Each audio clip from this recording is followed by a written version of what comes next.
welcome to the Vigilante Dialogues. I am your host, Shaina Smith, welcoming you to the National Boardroom. Tonight we continue our conversation on culture.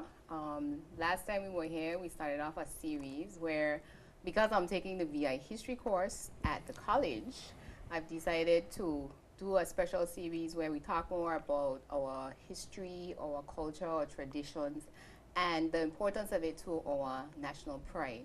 So I'm going to have a series of guests over the next couple of weeks. So if you missed the first one, I'm going to encourage you to try to catch it on one of the replays. But tonight with me, I have a new guest, and he should be no stranger to our community. He's a very busy person. Aaron Parillon, a.k.a. King Jedi. Yes. He's an entertainer, an educator, Yes, and musician. So welcome to the dialogue. I think this is your first time. Yes, it's my first time. All right. Well, I'm looking forward for us to have a very good discussion. I think we will. You got all excited when I sent you the questions in terms of what I wanted to talk about. So we're going to jump right into it. The last time when I was here, basically we opened up and we were talking about, what is history, what is culture, and kind of trying to define it, because a lot of times we use the words interchangeably, but they don't necessarily mean the same thing. So, but for you, from your, perspective, what's our history and what's our culture? Our history in the BVI, in the Virgin Islands, it's more, as I could say, it's so, our history is very diverse. We come from so many forefathers, the Indians and the Africans and the Europeans, and when the Chinese were once here. So we are so diverse. It's very mixed. So in terms of, and that was actually one of the things we talked about this week in class. Oh yeah? Where we have to defend in a paper whether or not we are African diaspora, meaning that when our ancestors came over, they just continued with the African traditions, or it is a mixture of the other cultures that were here, such as the Amerindians, the Europeans, in addition to the African cultural ways that, the slaves would have had. And from my perspective, I think that's what is the case, but I find sometimes we kind of resist it in terms of embracing all aspects of it and want to identify with just one. So we either might want to identify with the European side, saying we're British, or African side, and then leaving out the fact that everything coming together is actually a unique blend. Yeah, it is. That has its own identity that we need to basically appreciate and put out there more. It is. Being a Virgin Islander, we have so many different cultures that we are a part of. Like the feeling of embracing one culture is wrong. You know what I'm saying?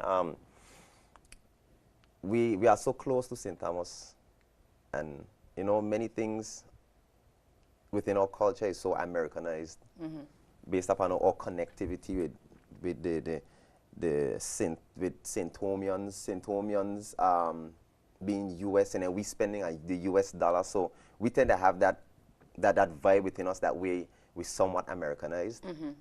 So and we have we have so many different organizations in the BVI. So many I like to say we are somewhat Latin. Many of our forefathers and ancestors departed the Virgin Islands and went to seek work. In different islands, yeah. Right, and when they left, they took some of our heritage into these countries. They left them there. They came back. And years later you see, and they were influenced as part of them. So when you see not saying my grandfather did, but I'm just drawing a reference. My grandfather would leave here in wearing his potato sack pants. 15 years later he comes back wearing the straight mouth shoes and the tight pants and what's not. So he has changed. His lifestyle. He has changed his lifestyle. He has changed his culture. He has adapted to what has been going on. So culture for you then is more of what, a way of life or a lifestyle, more so than say, or heritage? because when we started off talking about, you know, the things that from Amerindians, African and European that have influenced our way of life over the years. Right. So is it so much so then that when we talk about culture and heritage, there are different things then? Yes, they are. I have a strong belief that you know, a man would say his culture is based upon his understanding of who he is as a person. You know, I may be born I may be born in Tatola, and have strong Jamaican ties based upon what generates my interest. You know, the Rastafarians. You know, we didn't have it. It wasn't a part of our a rich part of our culture, but you know the influences came and we adapted towards that. That's why you see we have so many reggae artists from the Virgin Islands, and people are kind of looking at it from a different aspect. Like he's trying to be like them, but it's all influence. I basically never wanted to be or never tried to be like an American. You know, I always speak Virgin Islands. You know, I speak with my accent. But what influenced me within music was the American aspect, the way how they articulated them, the words in so you were just drawn to the art form itself. Right, it was the art form, not so much their lifestyle, but the art form. And you know, I grew up within that, practicing, you know, how to rap that way, but still speak. You know, speak like you're from the island. Speak like I'm from here, but I can rap like that. Yeah. You know, and it took some time. And you know. So then you basically took it and make it your own. Yeah, I took it and make it my own. That's why I consider myself a king of oneself. Okay. Yeah. Because that's one of the things too. What I saw the interview that you did on the Hype, and you were talking about that as far as the fact that you do what some would refer to as American music, but then you're still part of the Fungi band. Of course. What's that experience like for you? What drew you to do that? It was a challenge. My friend Kiran brought when we were speaking about doing something for the community during the Christmas time. I always wanted to go caroling. You know, I was be in my house here and the carolers outside. And sometimes just watch them and seeing Aubrey with his banjo and they look like they're having fun, right? They're having fun. So the idea came about, let's do something for the Christmas. Let's form a little band. You know, Lashing Dogs gave us some of their old equipment, and luckily we were invited to the Fungi Fest. And from there, you know, everyone a young Fungi band. You're a part of a Fungi band. So, you know, I had to go and learn so many different Fungi songs now. You know, doing rap and then switching to Fungi. And like Fungi, you have to sing it a certain way. So I had to now listen to Aubrey now. And because to me, Aubrey is one of the forefathers of Fungi music. Yeah, that we grew up listening Caribbean White.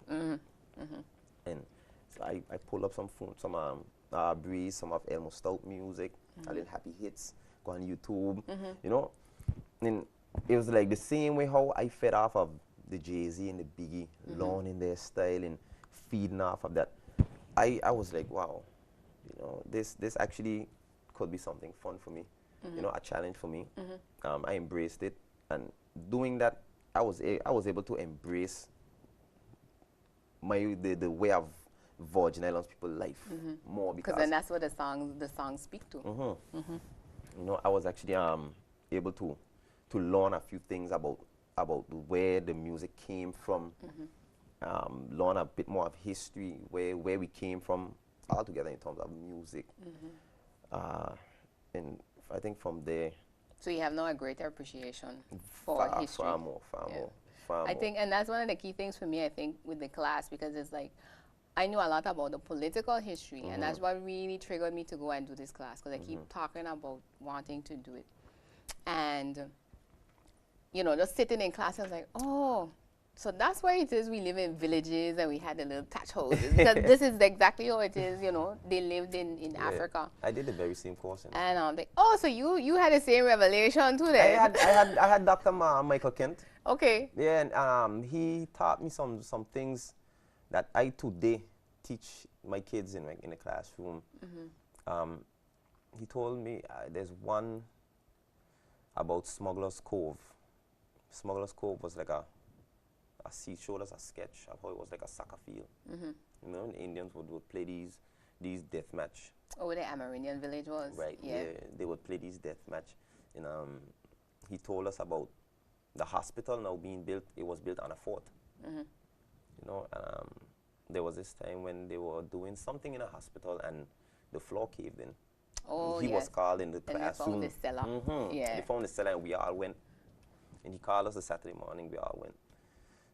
So even the name, where Tatola got its name from, in England, New Tortol, and all those different things, I was thrown back. So, I mean, hearing this from someone who was not of our skin tone. Yeah, he didn't grow up here. Right, he didn't grow up here. Yeah. You know, it just gave me a different outlook on of life itself. You know, that there's other people out there actually embracing what it is we have here. I can appreciate what we have, but at the same time, we kind of just letting it fall back. Why do you think that's the case, though? Because that was also one of the things for me where it's like, you know, we don't know as much as we should.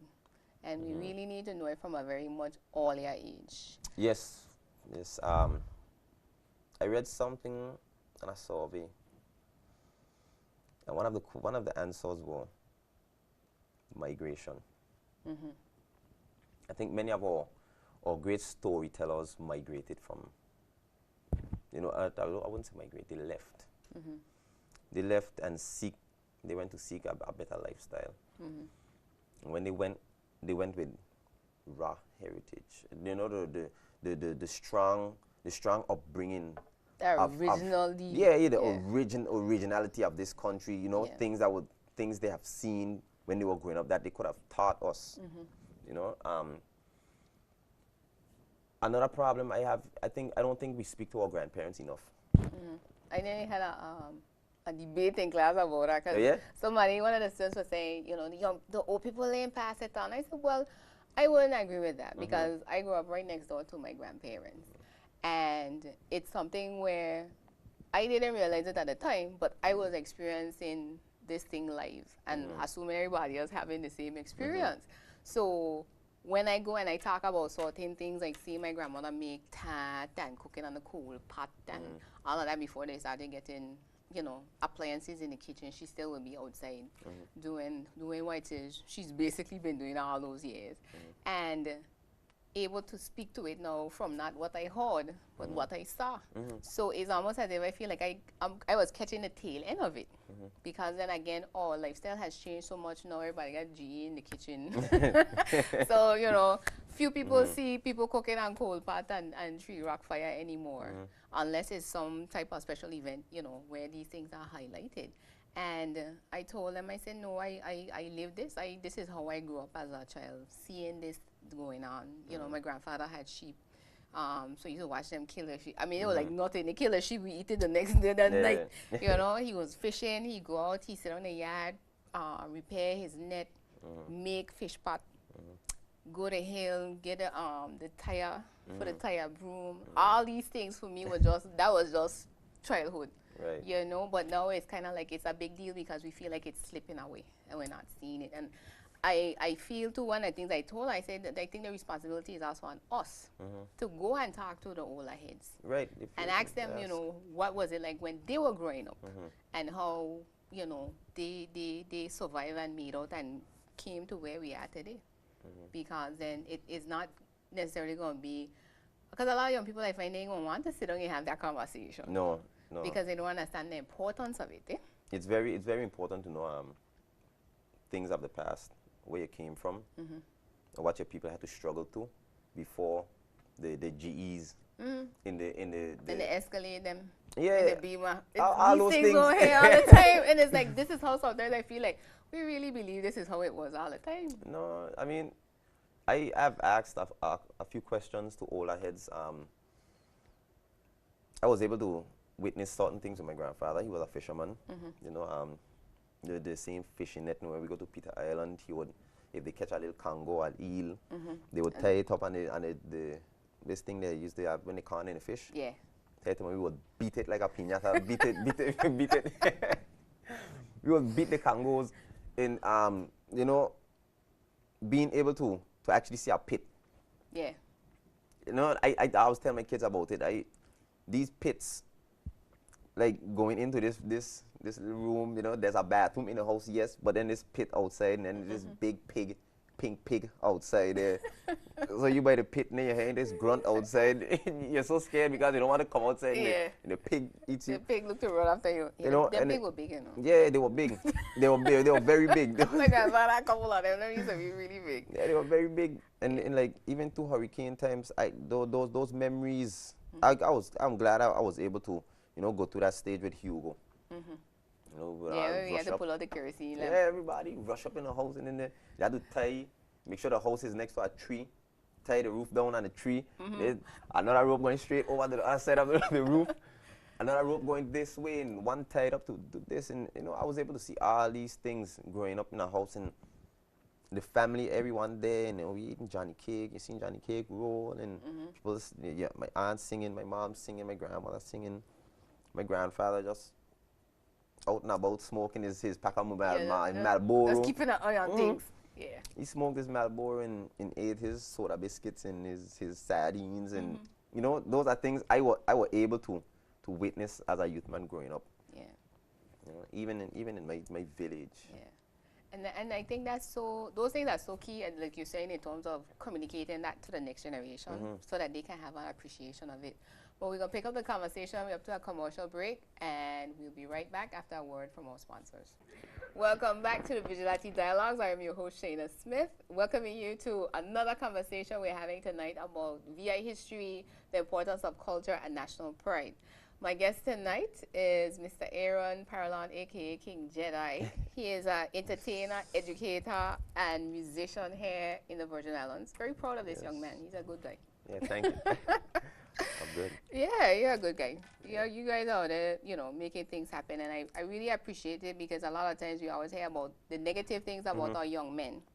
And, you know, not enough positive, I think, is spoken. So it's even more heartening to hear you talk about the importance of knowing our heritage, knowing where we come from as a young person, so that even when you have, you know, you went away to America, you come back, you know, you might be dressing like quote unquote an American, you're still Virgin Islands to your heart. Right. And that's so key. Yeah. So earlier we were talking about the fact that both of us took the VA history class. I'm currently doing it. So part of our group project, we're looking at the connection between the knowledge of history and national pride. So we did a survey, and we'll go through some of the questions when we talk about it. Okay. So on a scale of 1 to 5, rate your knowledge of local history, 5 being the highest. Where do you think you rank? And then what do you think is the average? I'm about a 3. You about a 3? Yeah. So you're about moderate? Yeah. So you still think there's a lot more to learn? Very much. A Okay. lot more. All right. More to learn. So how you go about doing that in terms of how, you know, how you learn more stories? Conversations. Okay. I like to conversate with the older folks, you know. In Seacoast Bay, everybody call them the rum bars. I call them the hangout spots. Okay. You know, all where the old boys are at. Yeah. I like to be there because, you know, you get to know about things that happened before your time. You know, how, you know, some of those guys who were fishermen, and even the old alcoholics. You know, things of their past. They have a story. They have a story, a rich story. Things they seen growing up, even before there were roads in the BVI. How they used to get to school. You know, sharing shoes. Yeah. You know, one book, no bag. You know, sometimes eating cornflakes with a fork. So, you know, all those different things you're hearing. Yeah. And I used to make it as a joke. I used to have it as a joke sometime in school, you know. Yeah. But then you hear about it is really an eye opener. Yeah. So you're moderate and you say you're working on it. Yeah, How many years have you lived in the VA? You been here all your years, or you went away to school, came back? I've been here practically all my life. Okay. And national pride. So how do you rate that on 1 to 5? 5 being the highest. My national pride. Yeah. National pride is like a 4. So it's high. It's very high. So why they are 5? Because there's room for improvement. There's room for improvement. There's room for improvement. So you think it's the average level in the territory, as far as overall? National pride. I don't want to ruffle any feathers, but I would say like a 2.5. But like Well, probably on like a scale of 1 to 5, where do you think we at? None, very little, moderate, high, or very high? I'll go 3. A 3? Yeah, moderate.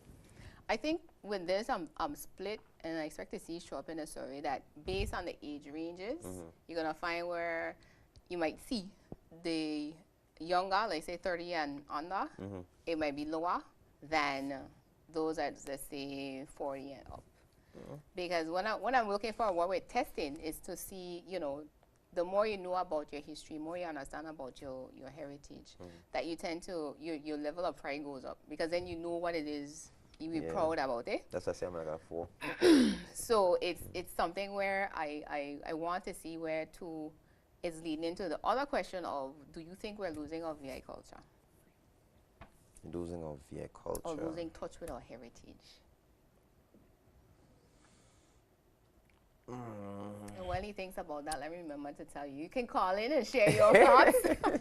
Producer killing me. 499-7815 is the number. 499-7815. Call in with your comment or question tonight.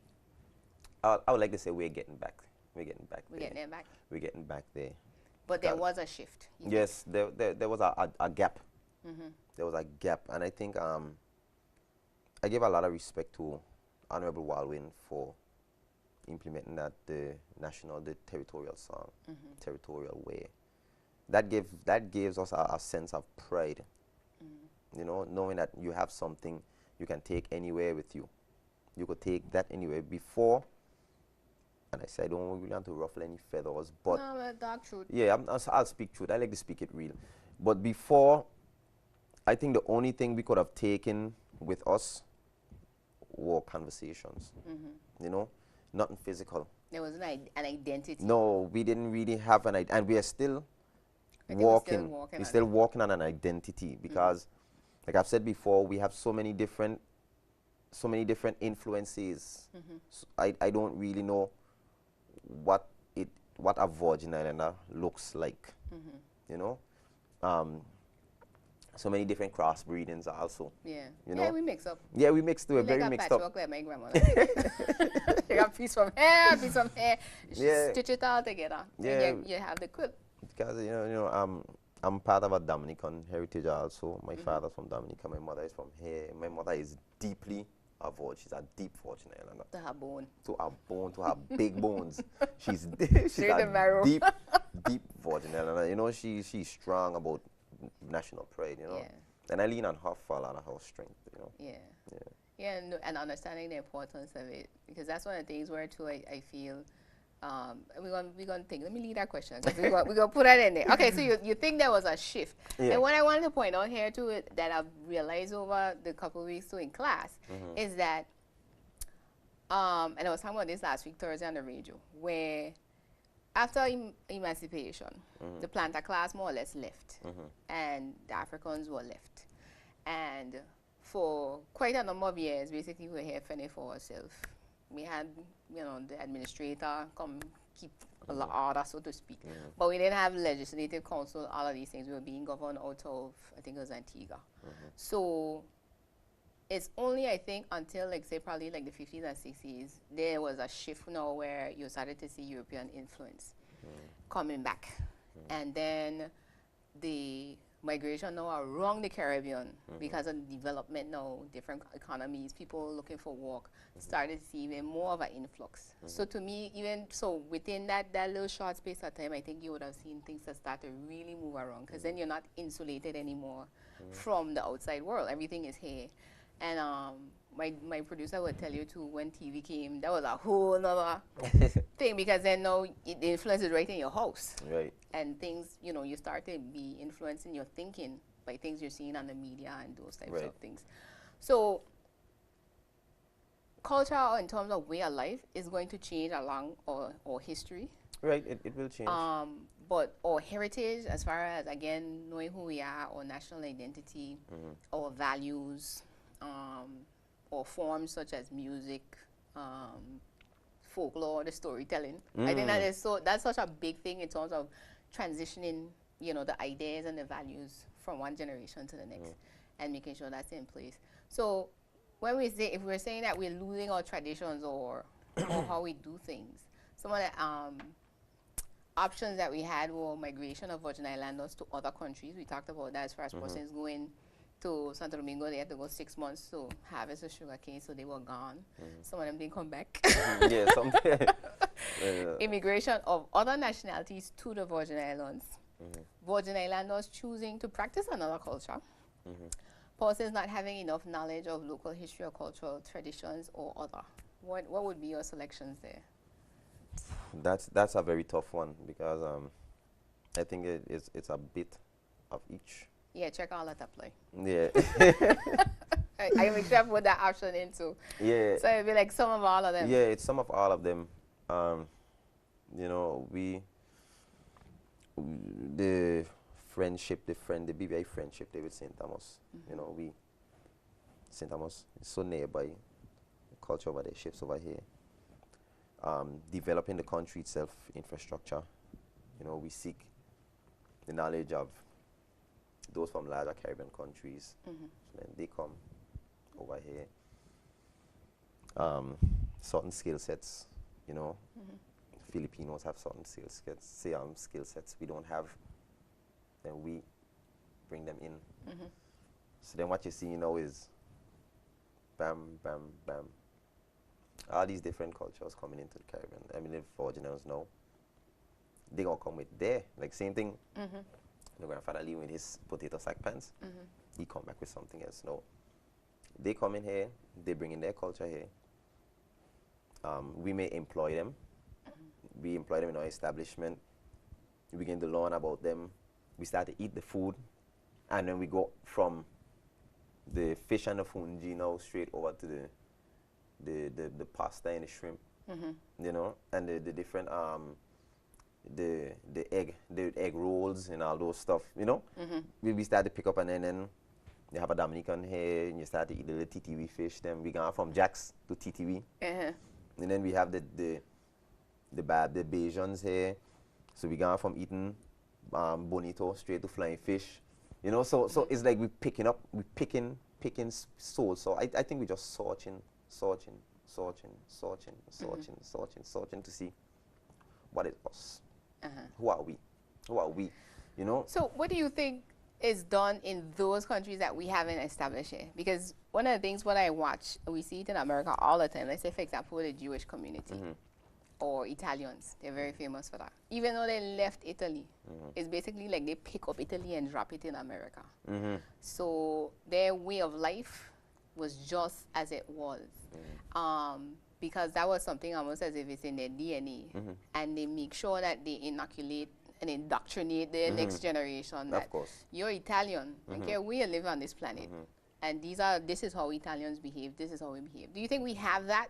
Or that is something as part of our identity that we need to establish better? I'll be honest with you, we don't embrace our heritage strong enough. We don't believe in our heritage strong enough. So that is why sometimes we tend to want to be someone. We emulate another culture. Instead of, look, you come into my country, check this. I like your flying fish, but the bonito got to stay check there. the bonito because she full of mercury, yes, but this thing, she's strong for you. You know what I'm saying? Instead of put my bonito on the side for a couple of years, meet some flying fish. You know what I'm saying? If they're gonna come into our country, I mean, everybody's gonna come with their culture. heritage. Yeah. But they're gonna come here, they have to learn and know about here? Virgin Islands. And I think we ourselves, we are running from our own our own heritage. I think we've been too accommodating over the years, to tell you the honest truth. And I think that's one of our values in terms of our people who we are. We're very accommodating in terms of embracing. And I think now, though, you see areas where we're kind of resisting it because we feel that we're losing our traditions, but it's actually we're the ones that have been giving it up. Yeah, we have been giving it up. Nobody didn't come and take them from us, but we're the ones that decide, well, you know, we don't want to practice the old ways. And there are certain things that I told somebody once, I ain't trying to turn anybody back to cool pot, you know. But we need to understand and appreciate where we have developed as a country. Right. And come from. And it is a demonstration, I think, of the resilience and resourcefulness of our ancestors. And it's in reverence to them, you know. It's like their shoulders is what we stand up on, because if they didn't learn how to fend for themselves after the planters turn off, you know, we wouldn't have been here. No. Because then it means they wouldn't have survived all these years, you know, through what they call the hard times. Because, you know, I like to hear when people tell you hard times, I don't know about hard times, because they know what their life experience has been and how much things have become easier to an extent to our society. But yeah, I think we need to kind of like recognize that we're the ones that have been kind of giving it up because we accommodate. We want people to come in and, you know, but we have to learn how to appreciate actually the other cultures while still at the same time maintaining our own. We have a call. Caller, welcome to the Vigilante Dialogues. Caller, go ahead. Good night. Good night. Good night, Aaron. Hi, good night. How are you? I good. I would like to put my little 2 cents in and say Put it in, man. Let's make $1. Huh? Put it in. Let's make $1. We came off of big shoulders in the BVI, and we came from people that were entrepreneurs, and I would like to see all people trying to be able to own their own businesses.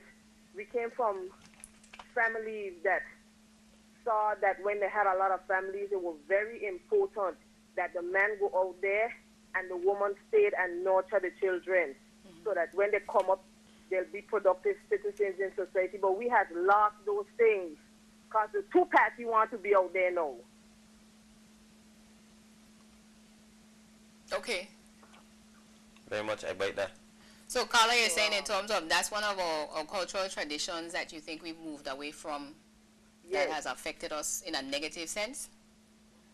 Yes, and we move away from the way that those people in those times used to dress as women and as men. We move away from all those things. We move away from the way that... I remember when I grew up by my grandfather, when I grew up there, the very pig and the goat and everything was skinned right there, live in front of your face.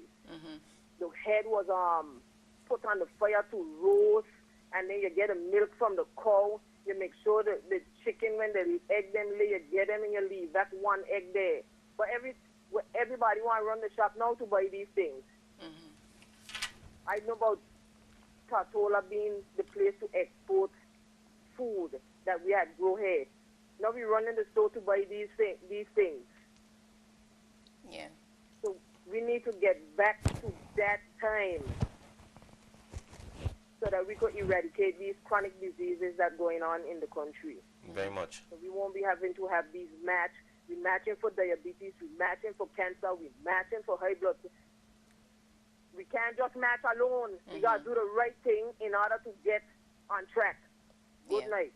Thank you. Thank you. Carla touched on so many things there. Yeah. I like that what she said about matching. We're matching for this, we're matching for that, we're matching for that. What I think we need to match for is agriculture. We need to start. I think as a community we don't have anything to like show national pride. We don't have anything that we export. You know what I'm saying? The BVI. Nothing is made. Nothing is made from the BVI, and that too just is like.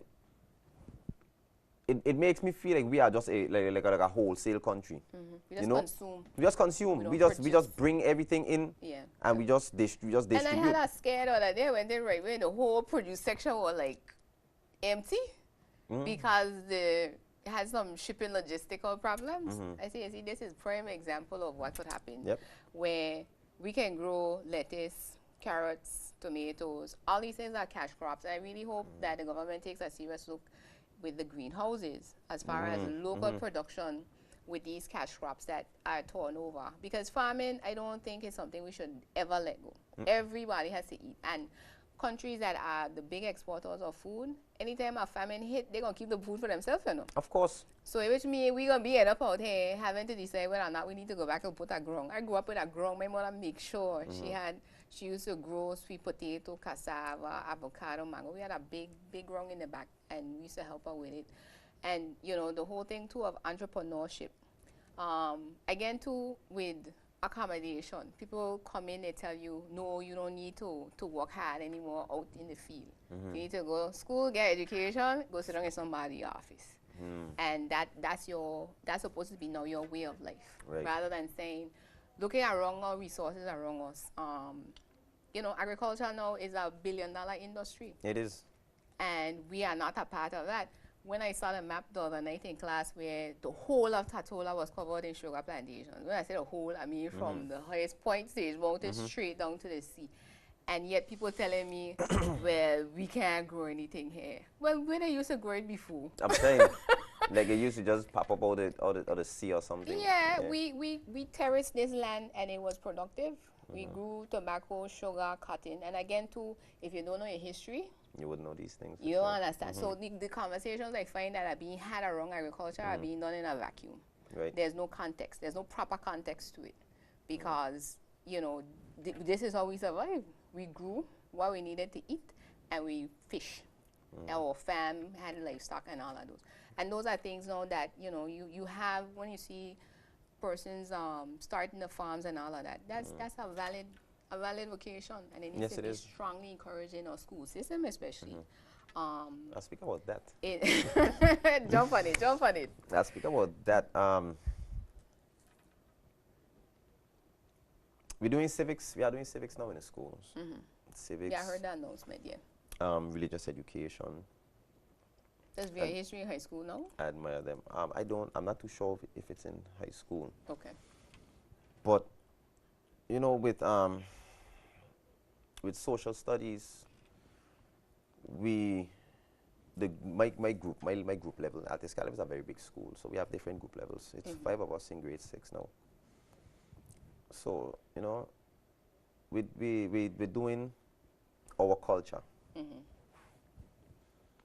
And this book from Mrs. Jenny Wheatley comes about boys in the Guineas. I remember that. So immediately, I started to go back to my days of a young man, being in my grandparents' house, listening to ZBVI every Sunday, listening to them stories about Dum Dum. And I began to tell the kids about these Dum Dum stories, about the malt drinking competition and the donkey, when you couldn't get a donkey stop, and all those stuff just started to come to my mind. And I said to myself, this is crazy. Just looking at the cover of this book, and all these things come into my mind. So I began to read the story. And my kids' reaction to a local book, you know, about someone local, it flashed me where I think we need to run away from teaching our kids about Europeans, American culture, and we need to start implementing Virgin Islands history from the lower section. Primary school. I could match with that. I'm serious. Yeah, let's match for that. I'll match with that. I prefer to teach the kids about local culture than to tell them about Christopher Columbus, which, thank you to Michael Kent, showed me that whole Columbus thing we learned about in school was just a lie. Whole different perspective I have of it. That's a topic for another show. But I think within the school system, Virgin Islands history need to be taught, because I was actually able to use Virgin Islands dialect in reading Baisi and the Guineas. You know, Baisi goes to school. I'm using Virgin Islands dialect. And that's something too, let me interject while you're at it, because we treat our language now, because again we want to, I guess, have sound British, where we're downplaying the fact that our dialect came about because it's a fusion of English and African languages. And a lot of the words that we use or we hear our grandparents use have African roots, you know, but we didn't know. We just repeat some of what they say because, you know, that's basically what we heard. And when we went to school, we learned quote unquote standard English. But we still need to embrace and understand our language is a unique language that we need to maintain. Very much. That this is VI, you Very know, much. just like how the Jamaicans have their dialect, Dominicans have their dialect. Of course. And even within Tortola or in the Virgin Islands, you have different dialects. I was just going to say that, yeah. Because that I was spoiling on that the other day. I was like, for real, you know, you could tell where somebody lives in the Virgin Islands based on how they speak. Yep. That's true. You could tell someone from Langlook versus someone from Seacoast Bay. Yeah. Or someone from Bellevue versus someone from Road Town. You could tell someone from Weston in Carrot Bay. You know, the different accents. And that's just within Tortola. That's just to show you we have so many different accents within this one island here. Yeah. And if you study how that came about, I'm sure it's going to show no, you know, whether it was different tribes in terms of the Africans that were there or the European influences that came in that also, you know, merged into the family trees and things continue to evolve as it were. Right. But those are things that we need to think. So yes, continue to match on about history in primary school. Yeah, we need them, and we need Virgin Islands history. I do not. And they're gonna say I don't teach. I do teach. I do teach. I don't like to be telling my kids about these European stuff in we have Christopher Columbus. We have to balance the story. You know what I'm saying? Let's learn about Christopher Columbus, but let's learn about local heritage. Let's learn about, you know, the hospital itself, the different forts. Let's really get in depth about the Virgin Islands.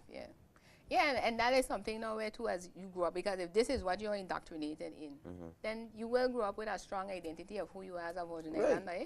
Even the music, thank God. Everything, you know, so that we don't have a confusion, because even if we have, you know, we're able to listen to Jay-Z, we're able to listen to country music, listen to whatever you want. But you understand when you hear that ukulele start up and somebody say, D-do-I, you know what that is. Right. You ain't confused. You understand? And whether you're a visitor or resident from another country, you know what I mean.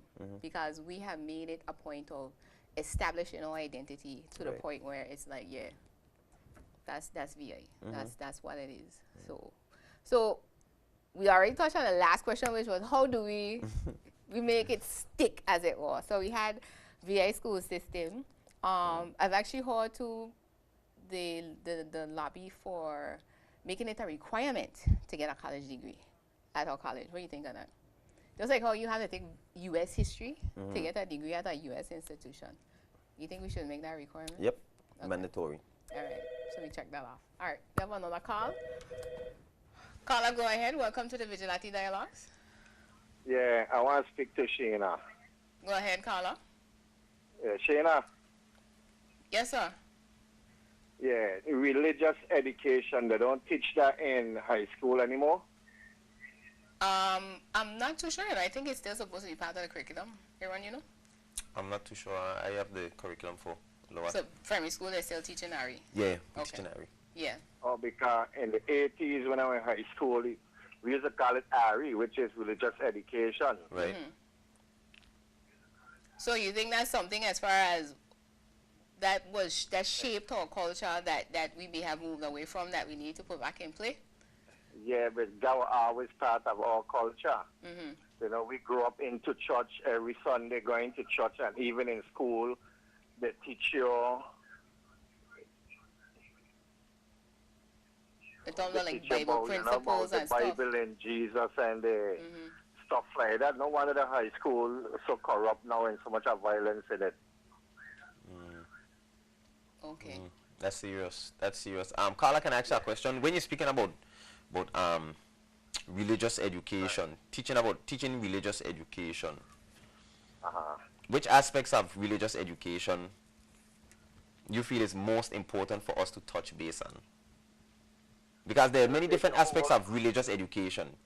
You know what I'm saying? We have many different ethnicities in this country here, the Indians and so forth, you know, the Muslims and what's not. No, okay, well, I more speaking about you know, Christianity. Okay. Okay. Okay. Christianity, that's our culture, you know. And it wouldn't be nice to know that they rest that down because other students probably is Muslim. Okay. I fully understand you. Muslim or something, you know, it's our culture. So when we start putting down what we believe in to comfort others, then we have a problem. In terms of accommodating. Okay. You understand the point? I understand that very All right, much. Carla. Thanks for your comment. Okay, bye. Bye. That's another important aspect too of our way of life, or spirituality. Because again, you know, we have African influence. European missions came in, brought in Christianity. Right. And again, as we continue to influx of other nationalities, other religions are coming in, and the question is, how do we deal with that? That's an important question. Carla, welcome to the Vigilante Dialogues. Your comment or question? Yes. Carla, go ahead. Oh, hi. Good evening. Good evening. Hi, Shaina. Hi, Aaron. First of all, let me just say, Aaron. I'm not hearing you clearly, I'm not hearing you clearly. Can you hear me better now? Oh, great. Speaking. Go ahead. I do apologize for that. First of all, good evening, Shaina, and good evening, Aaron. Good Hi, evening. good evening. Aaron, I'm from the entire youth group. You know who I'm talking about. Want to let you know you're making us proud tonight, young man. You're doing an awesome job. I thank you. Very much so. My two comments are, it was refreshing to hear you guys even discuss the differences in dialects that are found between the different villages in the territory. Right. Sometimes I feel like Virgin Islanders, we don't ever take the time to analyze ourselves to realize how important those dialects are, because I was born in Purcell, that's where I'm from, and someone from West End and East End and Bellevue definitely speak different to the way that I do. And you didn't realize that until you went to high school. With all of Right. And then you realize there's a longer drawl here and a longer drawl there. And I actually took the time to evaluate that. And later this, we're in September, next month, in the middle of next month, this is Kareem Hall, by the way, first of all. And So you're doing a dictionary? I released my first book, The Virgin Islands Dictionary. It's now at the publishing stage, and it'll be here shortly. And then we do the big launch as a salute to the Virgin Islands way of speaking, because it's not a simple thing. When I, for instance, forehead, right? I grew up always calling that forehead. Forehead. Oh yeah. And to this day, I'm still correcting kids, but yeah, forehead. Yeah, I did not realize until I was in college. I was writing an essay, How to and spell. I wrote like, how do you spell the word forehead? And I was gonna ask somebody next to me, and I was like, boy, don't be stupid. There you know. But realistically, and paying respect even to my Virgin Islands dialect, you know, that word forehead for us has always been forehead. And that's something that we have to acknowledge the importance of, that we have developed something that's really uniquely Virgin Islands. Yeah. So I've been able to find 1,350 words and phrases that are uniquely BVI from A to Z, and we'll hear more about that as time goes by. Awesome. In reference to Virgin Islands history, I did that course at the college, and I want to say it is one of the most phenomenal classes I've ever taken in my life. Yes, and I very feel much. like if we don't get that VI history course at the primary school level and high school level, what we really are as a territory is being selfish, because we are already taking away what I think is a joy to learn. It may seem like, oh, I don't want to learn history, but the moment you get in a class and you realize that you're learning about yourselves and the way that you became, you see the attitude completely changing. And what I loved about the course, we were all challenged to do a final exam a final project on something that we found interested. Yeah, and the different topics that came up were very varied. I decided to do a history on these 60-something young women that became Miss British Virgin Islands Festival Queen.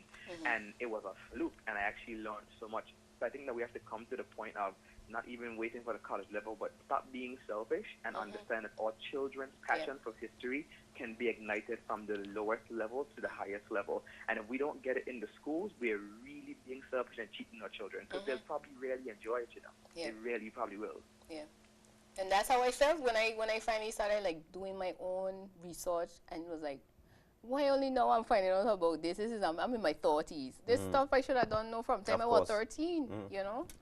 So I completely agree with you, Carla. So we look forward to the publication. Keep us posted. I will. And until I was in college, I did not know that we were British. We became British in 1672. Like, we should know that. When I lived in the Cayman Islands for a couple of years, they celebrated their, like, I think it's I forgot what you call the 500-year anniversary of being established. And in the Virgin Islands, we wouldn't even know when were we established as a territory. When did it start and all that? These are things that should be on the tip of our tongue. Yeah. And I'm promising everybody who's listening, if you take the time to learn anything about your history, it's so amazing it doesn't even become a chore. Yep. You enjoy it, definitely. All right, Definitely. good night to y'all. Thank you. Thank Thanks for your you. contribution. So on point. Very much. So on very point. Much, very See, much. so we have other crusaders out there. We have our own dictionary covered. That's so excited. I get excited over stuff like that, and especially over the last, let's say, probably 10 years, all the local authors that have been publishing about local experiences, because it's time for us to tell our own story. Very much. Because just it's fantastic when others have come in now in the past and written about Virgin Islands culture and history, but only we really could do it justice, and making sure that the story is told as it's supposed to be. Yeah, I have a lot of conversations with my mom, and she tells me things that the conversation she had with her grandparents and her parents. And that is one woman I would love for you to get on this show. Okay. She has a deep, deep, deep So when treasure gonna chest happen of- now? Because we out of time. When you come back, you gonna bring her. I'll bring That's her. the deal. Yeah, that's the All deal. right. So, but yeah, so wrap up now because I'm gonna get a signal just now. But yeah, I think this conversation is something that really has to continue. Yes. And not just be an event. And you really have to come back because we got to talk about things like festival, the whole arguments we hear about indigenous people, where you're born is where you're from, and all these other things. But I think, to end on what the caller was saying, where we're doing our children an injustice by That's why not teaching them basically their heritage. I salute that. Or teaching them only parts of the heritage that somebody else decided that we should be taught.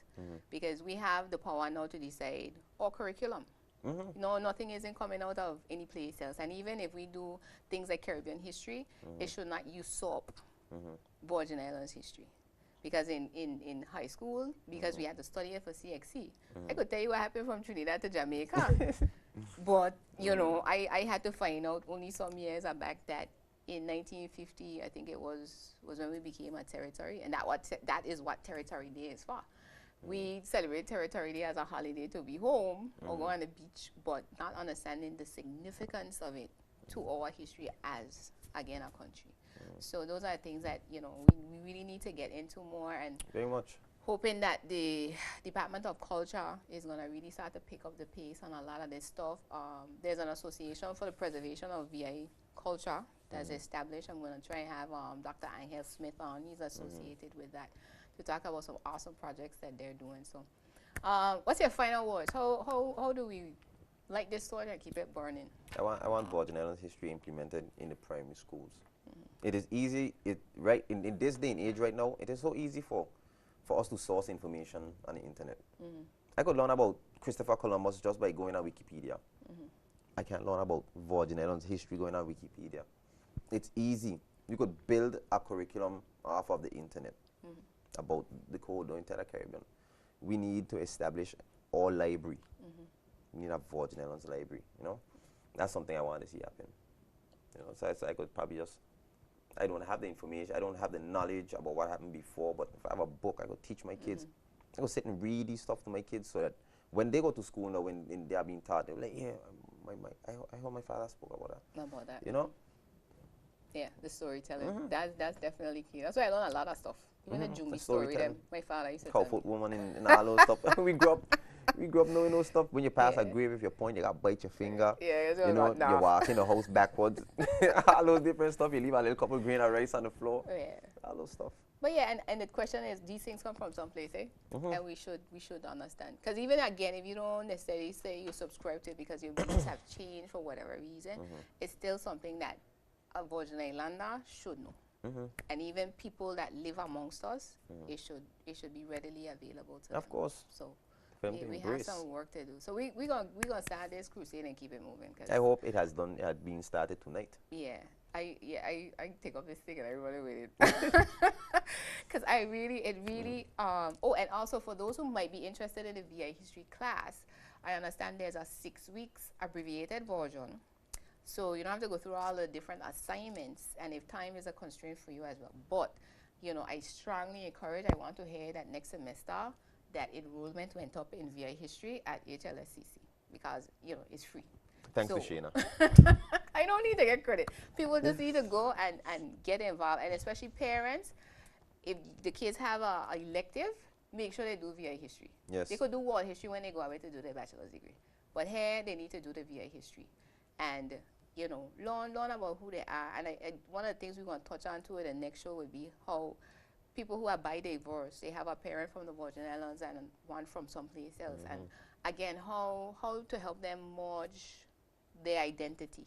Not saying to them, well, you have to choose. Balance. Or balance we do like how they do it, if a white person has a child with a black person, the child is black. They divorce them from their Caucasian heritage, and that's wrong. That's, my opinion on that. But we're going to touch on all of that when you come back. Yeah.